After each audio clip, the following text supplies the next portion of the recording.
우리가 질문을 한번 던져봅시다. 왜 이 장래에 있을 일들 쭉 말씀하시기 전에 왜 4장과 5장을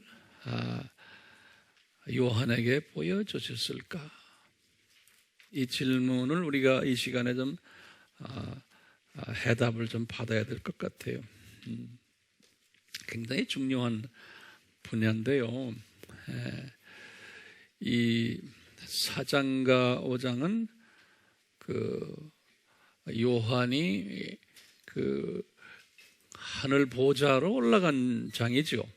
네, 하늘 보좌로 올라간 장이. 이제 4장과 5장이 전제로 해서 6장부터 22장까지의 그 장래에 일어날 일들은 아무나 이게 소화될 수 있는 게 아니고 하늘 보좌로 올라가는 그러한 영성을 가진 사람들이 이 장차 일어날 일들을 소화할 수 있다고 전제로 깔아놓은 것 같아요. 그러니까 같은 하나님의 자녀지만 우리가 항상 이렇게 강조하지만 세 종류의 하나님의 자녀들이 있잖아요. 첫 번째는 소위 말하는 썬데이 크리스천들. 그걸 우리가 넘버원 크리스천들이라고 우리가 한번 만들어 봤죠. 썬데이 크리스천들은 소위 베이비 크리스천들 또는 어린아이 같은 그런 크리스천들, 이런 분들은 말씀도 관심 별로 없고 주일 출석만 하는, 기도도 그렇고 영성에 관계없이 세상 사람과 거의 비슷하게 삶을 사는 그런 크리스천들, 이런 사람들을 우리 한 60%에서 한 70%가 된다고 공부했죠.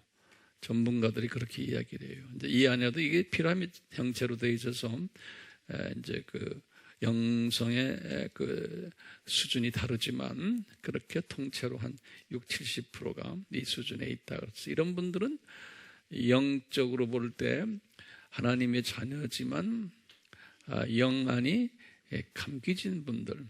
그래서 소경이라는 단어를 예수님도 쓰셨어요. 소경. 하나님의 자녀는 자녀인데 그런 자녀들이 있냐면, 두 번째는 우리가 어떤 크리스찬이라고 그랬어요? 소위 기복신앙 또는 번영신앙.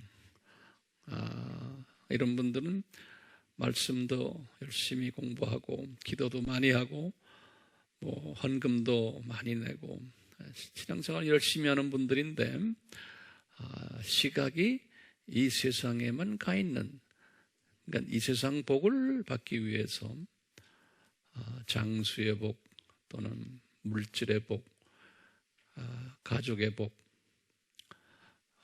이런 모든 복들 받기 위해서 열심히 하는 분들, 이런 분들이 한 20%에서 한 30% 된다고 전문가들이 이야기를 해요. 이 안에도 이제 계층이 또 있지만, 이런 분들은 눈은 떴지만 시각이 이 세상에만 집중되어 있는 분들, 이런 분들이 또 있냐면요, 이제 세 번째 분들이 우리가 이분들은 히브리서 11장 믿음을 가진 분들, 우리 다 공부했지만 잠깐 그냥 분류를 해보면요, 이분들은 이 세상 시각도 눈이 확 떠 있지만 저 세상도 보는 분들이, 그래서 히브리서 11장 13절에 뭐라고 그랬냐면, 히브리서에 나오는 한 20명의 구약의 유명 인사들이 가졌던 시각들이에요. 그분들이 가졌던 시각이 이 세상을 볼 때, 이 세상은 나는 잠깐 방문자다라는 시각이에요. 나는 나그네로 잠깐 이 세상에 와 있다. 그리고는 두 번째로는 이제 14절에서 16절에 때가 되면 나는 내 본향으로 간다. 저 세상을 들여다보는 시각을 가진 분들이.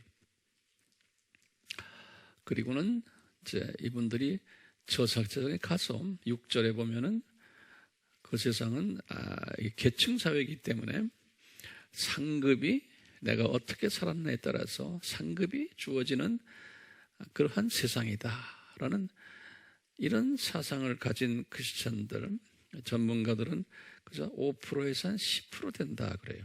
이런 사람들은. 그래서 요 사람들이 이제 하이 계층, 로얄 계층의 하나님의 자녀들인데, 이게 전체를 보면 시각이 다른 거예요. 같은 하나님의 자녀인데 시각의 차이가 이렇게 엄청난 구별을 시켜주는. 지금 여기 지금 4장과 5장 계시록에 여기 보면은 이 사람들은 시각이 어디가 있는 사람들이에요? 이 사람들은 그 세 번째 시각 있는 사람들이에요. 이 눈을 뜨고 이 세상에 살고 있지만 저 세상을 이렇게 보는 시각을 가진 그러한 사람들인 거예요. 그런 시각을 가진 사람들이기 때문에 저 세상을 보면서 저 세상의 하늘 보좌를 이렇게 보면서 그 보좌의 장면을 항상 이렇게 보는 분이, 여기 앉아있는 분들은 한 사람도 예외 없이 이런 시각을 전수받았으면 얼마나 복된 분들이에요? 그렇죠? 네. 그래서 지금 보시면은 이 시각을 이렇게 볼 때 우리 4장 5장을 보면 그 안에서 누구를 들여다봐요? 그 안에 계신 삼위 하나님이 계시지만 구체적으로 예수 하나님을 집중적으로 보도록 만들어놨어요. 왜냐하면 주라는 단어가 있어요. 주 하나님. 그 말은 예수 하나님이에요. 그러니까 나의 주라는 것은 저분 때문에 내가 이 영생을 얻게 됐구나. 실은 삼위 하나님 때문이지만 구체적으로 인간이 되셔서 대가를 지불하신 그 하나님은 예수 하나님이에요. 그래서 예수 하나님 때문에 내가 이 세상에서 나그네로 있다가 좀 있으면 이제 본향으로 가는구나 라는 그 예수 하나님에 대한 고마움, 이런 마음으로 우리가 항상 지니고 사는 거예요. 이분이 고맙기 때문에 우리가 전도하는 거예요. 이분을 소개하려고요. 근데 이분 예수 하나님의 그 모습을, 이렇게 영광스러운 모습을 보면서 옆에 누가 있어요? 어린 양, 피 흘리는 어린 양의 모습을 동시에 보는 시각에. 그래서 우리가 이제 보면서 우리가 이것을 연습하는 거예요. 예수님이 그 영화로우신 하나님이신데 인간이 되셔서 피 흘리셨고 이런 희생을 하신 이런 하나님이시구나라는 것을 보기 위해서 요한에게 그 어린 양을 딱 보여주시는 거예요. 예. 그런데 이제 그 어린 양이 인을 띠시는 거예요. 인을 띠시는 거는 이제 예수님 재림 전에 일어나는 사건들 하나하나 7가지의 사건들이 있는데 그 7개의 사건을 띠시는 분, 다시 말하면 그 역사를 주관하시는 분이 예수 하나님이시구나. 근데 오늘날 지금 우리 삶 속에서 이 역사들이 지금 하나하나 일어나고 있잖아요. 예수님 재림 전에 일어날 그 모든 징조들, 그 징조들을 주관하시고 그 징조들을 하나하나 순서대로 나타내시는 분이 예수님이시구나 라는 묵상을 하게 되고, 이분에 대한 존귀함을 더 경외함, 또 이분에게 의지하는 이러한 마음을 더 가지게 되는 거죠. 이런 사람들이 이제 7장부터 시작하는 모든 일들을 이렇게 예수님의 마음을 가지고 눈이 열려서 볼 수 있다는 것을 보여주기 위해서 4장과 5장을 우리에게 먼저 보여주신 것 같아요. 근데 요한은 이 4장과 5장을 통해서 보좌를 보셨지만 그분이 나머지 것들은 징조들 나머지 22장까지는 요한이 의미를 알았을까요?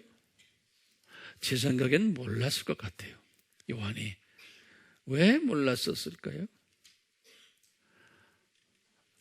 봉해놨기 때문에 그 안에 깊은 뜻은, 그러니까 요한도 보긴 봤지만 봉해놨기 때문에 그 뜻을 해석을 못했어요. 요한도. 그게 이런 어려운 것들은 성서에는 항상 토를 다셔가지고 해석을 하는 경우가 많아요. 예수님도 그렇게 해석을 하신 경우가 많아요. 그런데 요한에게는 해석을 시키지도 않았어요. 왜냐하면 요한이 몰랐으니까.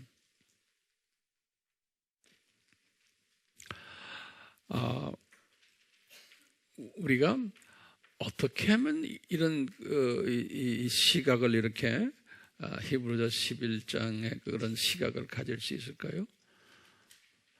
그러면 이제 우리 이렇게 할 때 내 자유의지를 중요하게 생각하는 사람은 내가 노력하면 되겠다라고 보는 거예요. 근데 이게 노력해서 되는 게 아닌 거예요. 첫째, 노력 전에 뭐가 필요해요? 은혜가 필요한 거예요. 그러니까 은혜를 받은 사람은 이런 시각을 가지도록 내 의지를 성령님이 지배하시면서 이렇게 할 수 있도록 성령님이 이끄시는 거예요. 그게 성서적이에요. 내가 노력해서 되는 게 아닌 거예요. 이게 노력해서 되는 게 아닌 거예요. 성령님이 이끄시는 거예요. 그런 사람이 되도록.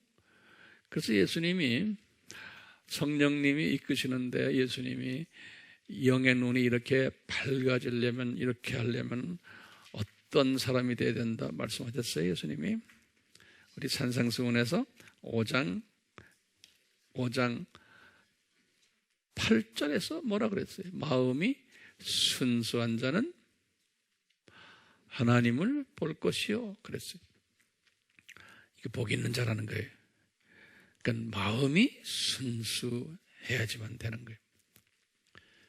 근데 같은 사람인데 그 사람이 얼마나 영성이 있냐면은 어떤 훈련을 받았냐가 아니고 어떤 학벌을 가졌냐가 아니고 그 사람의 마음인 거예요.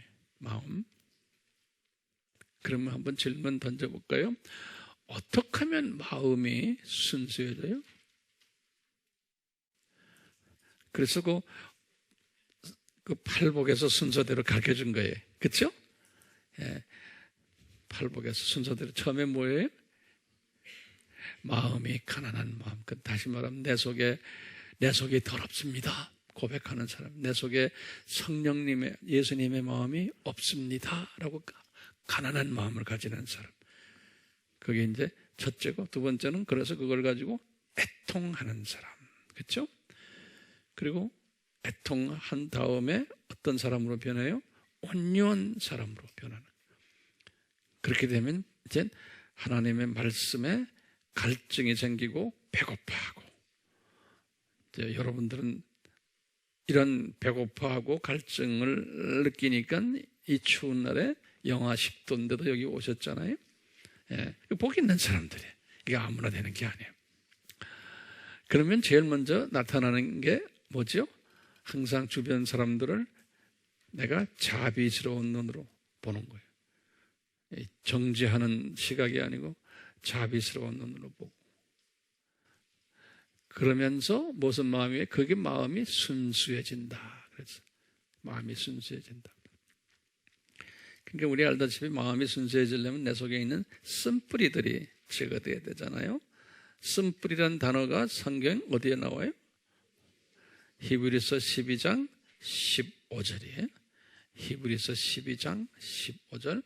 쓴뿌리. 내 속에 있는 모든 그 불편한 마음들, 이 더러운 성품들이 쓴뿌리가 빠지려면 뿌리라는 단어를 쓴 이유가 있어요. 뿌리 오래 있기 때문에 그런 거예요. 그래서 이 뿌리를 잘라내려면 어떻게 해야 돼요? 말씀을 묵상해야 되는 거예요. 말씀을 묵상. 왜냐하면 말씀이 뭐예요? 양날 달린 검인 거예요. 말씀이. 성경 어디? 히브리서 4장 12절 또요. 에베소서 6장 17절이에요. 이 두 성경 구절은 알 필요가 있죠. 알아야 돼요. 다시 말해요. 히브리서 4장 12절. 그 다음에 에베소서 6장 17절에 분명히 말하기를 말씀은 양날 달린 검이라고 그랬어요. 그렇기 때문에 이 검이요, 이 말씀이 검인데 한두 개가 아니라 그냥 수천 개의 검이 말씀 안에 있는데 그 말씀이 내 속에 들어와서 나의 쓴뿌리를 잘라내려면은 그 말씀을 어떻게 해야 돼요? 그래서 제가 이 빵 예화를 가끔 들죠. 한번 다시 보세요. 이 말씀이 떡 아니에요? 떡? 우린 떡인데 본래는 브레드예요. 브레드. 빵이에요. 그쪽 문화 속에서는 이게 브레드예요. 거기다 좀 적으실래요? 브레드예요. 이 브레드를 그냥 보기만 해요. 그러면 내 거 아니죠? 그렇죠?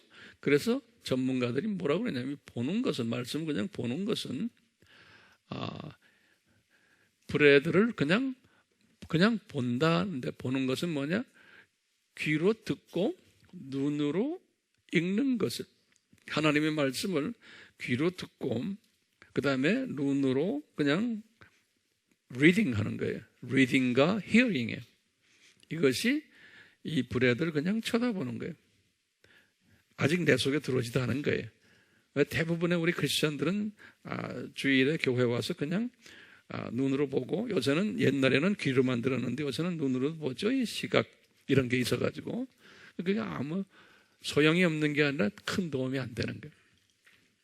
두 번째는 이 브레드를 이렇게 손으로 만지는 거예요.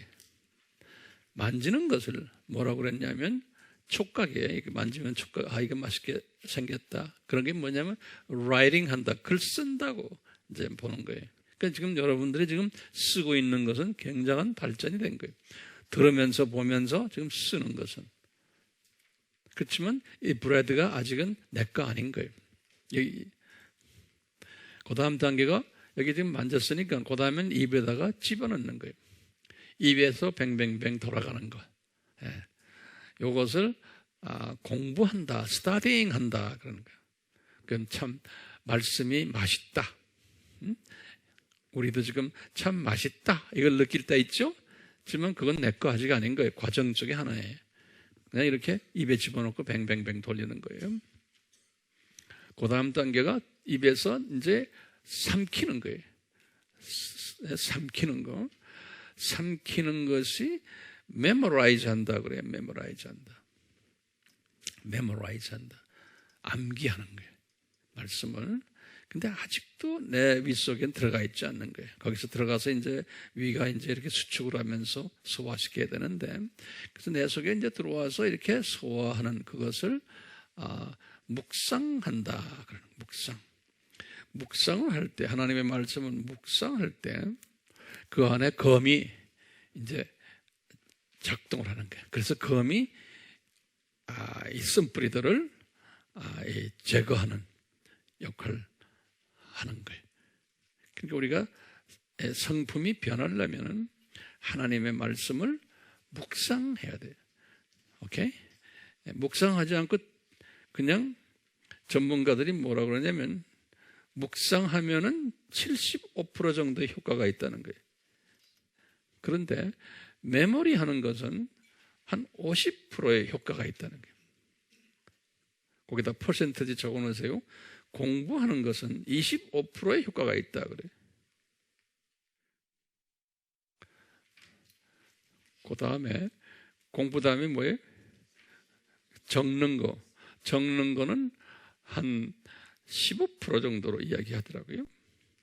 퍼센티지가 사람마다 조금씩 다르지만, 그리고 그냥 이렇게 듣고 하는 것은 그저 한 5%, 그 정도밖에 남지가 않는다는 게, 나에게 도움이 안 된다는 거예요.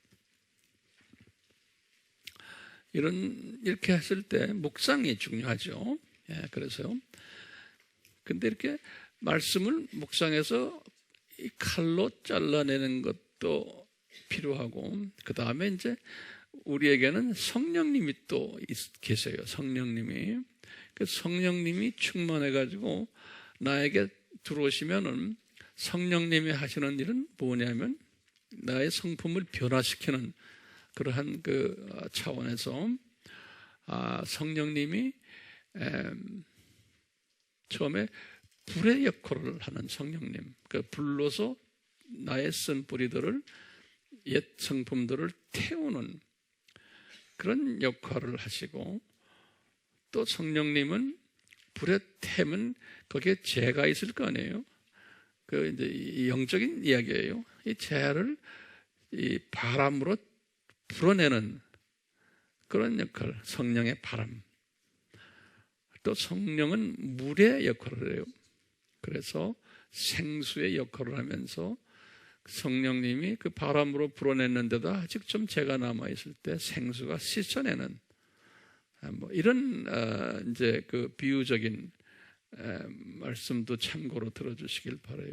그래서 우리가 이 찬양을 할 때 찬양 속에서, 기도 속에서 이 성령님을 깊이 내 속에 이제 모시는 거예요. 그러면 나의 성품을 조금씩 성화시켜주는 이런 일들을 말씀과 성령으로 나를 변화시켜주는. 그러니까 우리가 이렇게 지금 앉아서 공부하는 이 자체가 상당히 나의 그 시각이 변한다는 것은 다른 말로 표현하면 뭐예요? 영의 눈이 떠진다는 소리 아니에요? 그렇죠? 영의 눈이 밝아지고 떠진다는 말은 내 속에 있는 이 쓴뿌리들이 이게 점점점 없어지는구나. 그러니까 이 말씀 속에서 하나님 말씀이 내 속에 지금 들어가 있고, 그 다음에 성령님이 지금 운행하시면서 내 속을 태워주시고 씻어주시고 바람으로 불어서 없애주고 하는 이 역사를 지금 이 과정 속에서 지금 하고 있기 때문에 참 내가 이제 이 눈에 시각이 떠지는 거예요. 그 순수해지는 거예요. 그러다 보니까 이 요한이 본 것처럼 계시록 4장과 5장에 그러한 그 저쪽 시각을 보게 되는 거예요. 그래서 우리가 이제 저 시각을 이렇게 보기 시작하면은 더 구체적으로 보이기 시작하고 이러다 보면은 나머지 지금 7장부터 22장까지 말씀이 점점 구체적으로 이것이 나한테 들어와서 이것이 삶 속에 이게 적용이 되고 그렇게 되게끔 하나님이 그 순서를 그렇게 만들어 놓은 거예요. 신기하죠? 예? 그래서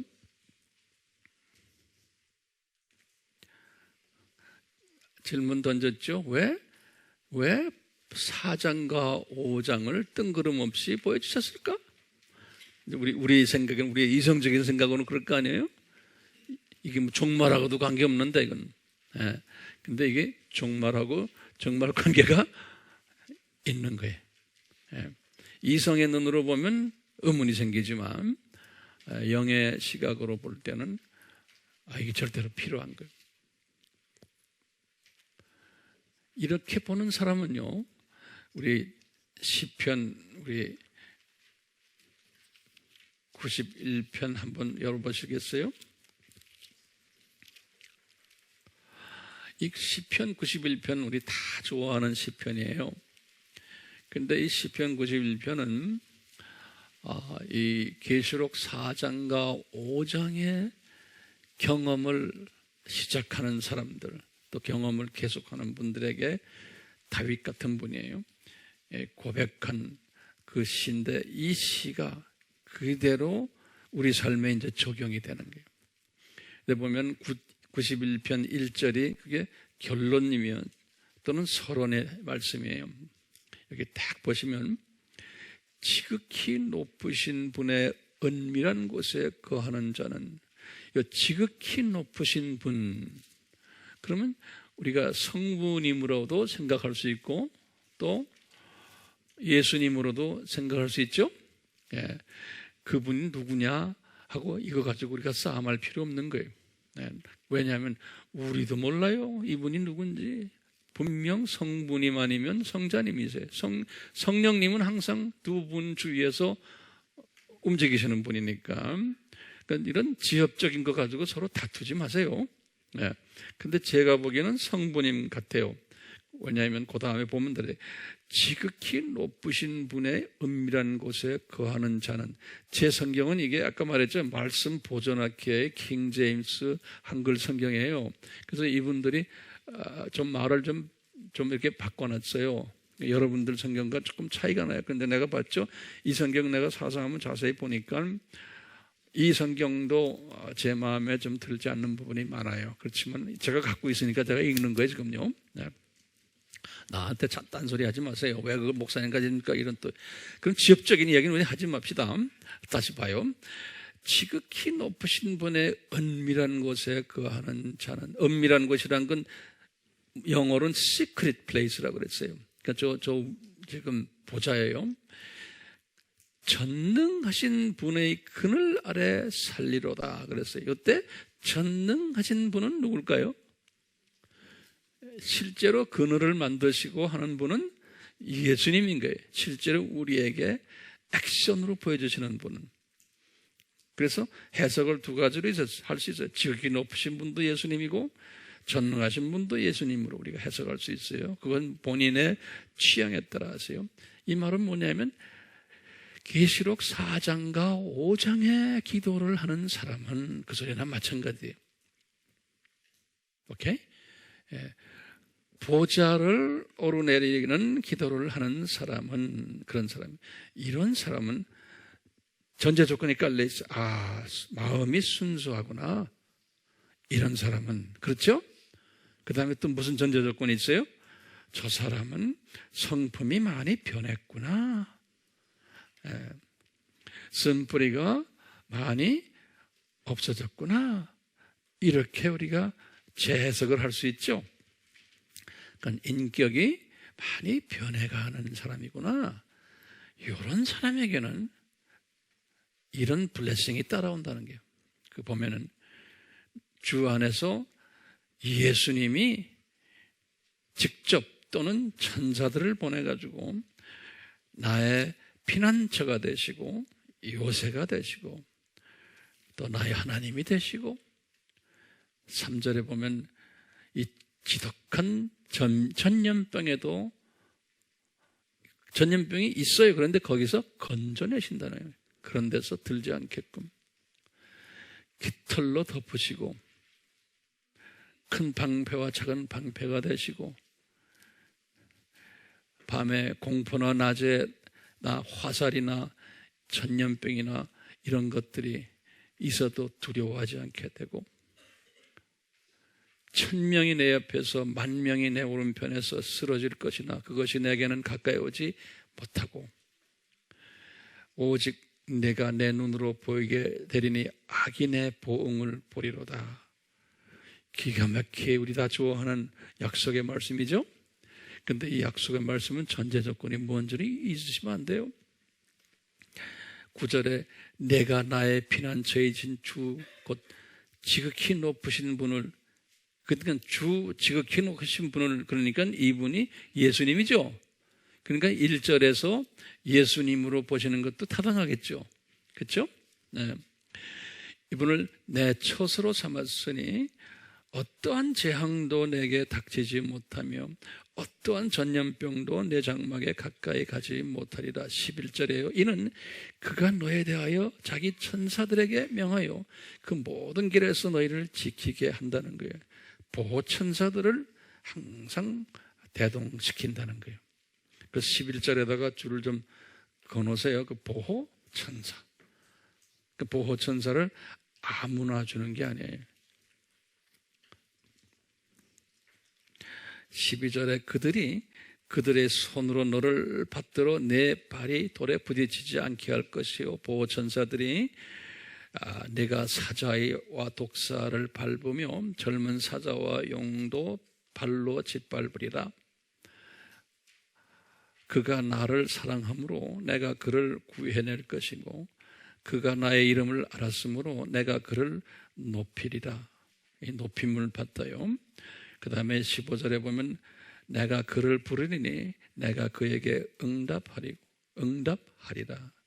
고난 중에 내가 그와 함께 할 것이며 내가 그를 구해내고 그를 영화롭게 하리라. 내가 장수로 그를 만족케 하여 내 구원을 그에게 보이리라. 이 말씀 참 기가 막힌 좋은 말씀이죠.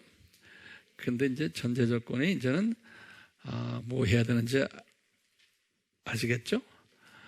요한계시록 4장과 5장 보좌를 항상 보는 그러한 연습을 매일 하시면 좋겠죠.